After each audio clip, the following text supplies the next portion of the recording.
Awake my heart. Veni, vidi, vici. He touched her.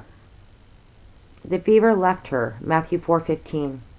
When I was in my teens, an older friend asked me if I had read the works of Charles Dickens. I had not, though I have since remedied the defect. My friend exclaimed, "Oh, I envy you the thrill of a first reading.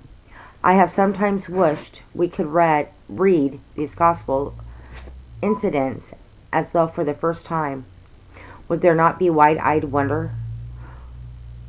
Well, we cannot go back and read them for the first time, but however often we return to them, and we find something new. The scriptures often state the most amazing things with the most stringent verbal economy. In no other writings is so much said, and so little, and with such wealth of Latin news surprise. As I recently reread the two short verses which record how Jesus healed Peter's mother-in-law, my mind darted back to the Latin class. A Caesar's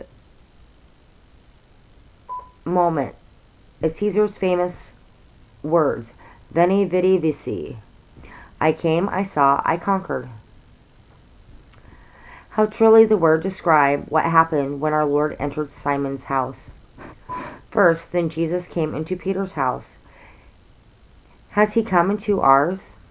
It is an interesting circumstance that Peter's home was there at the time. John 1:44 tells us that he lived in Bethsaida, but here we find his home in Capernaum. There had been a removal. Why? Well, Jesus had now come to live in Capernaum. Matthew 4:13. Mr. and Mrs. Peter had an earnest chat and decided to remove there too. Whether the removal had been too much, or the heat was too humid, or there was an epidemic, we do not know. But they had not been very long in their new home before Simon's wife's mother was stricken with fever. Affliction comes even to those who follow Christ, but the compensation is that he is always easy of access. The more fully we follow him, the more immediate is his help. Peter and his wife besought him, Luke 4:38, to heal the dear invalid, and at once he came. Second, he saw. Luke, who was a doctor, tells us that it was a great fever. Old-time physicians classified fevers into great and small. This patient's condition was serious. Her loved ones were deeply anxious. Jesus took in the situation at once. He saw with eyes such as no other diagnostician ever had. Third, he conquered. The fever left her.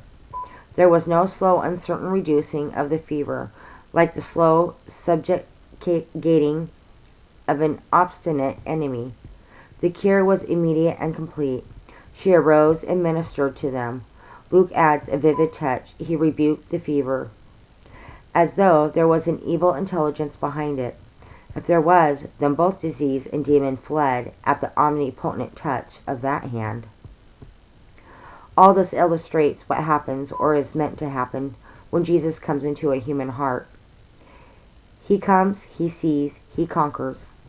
The sin fever, the passion demon, the soul sickness, the worry prostration give way before his wonder-working touch. If we really put him in command, so that instead of our being ministered to all the while, we rise and minister to others in his name. The big question for each of us is, has he really come and seen and conquered in my heart and life? Am I allowing him to do in my nature what he did in Peter's home? Remember, his sympathy is equaled by his invincibility.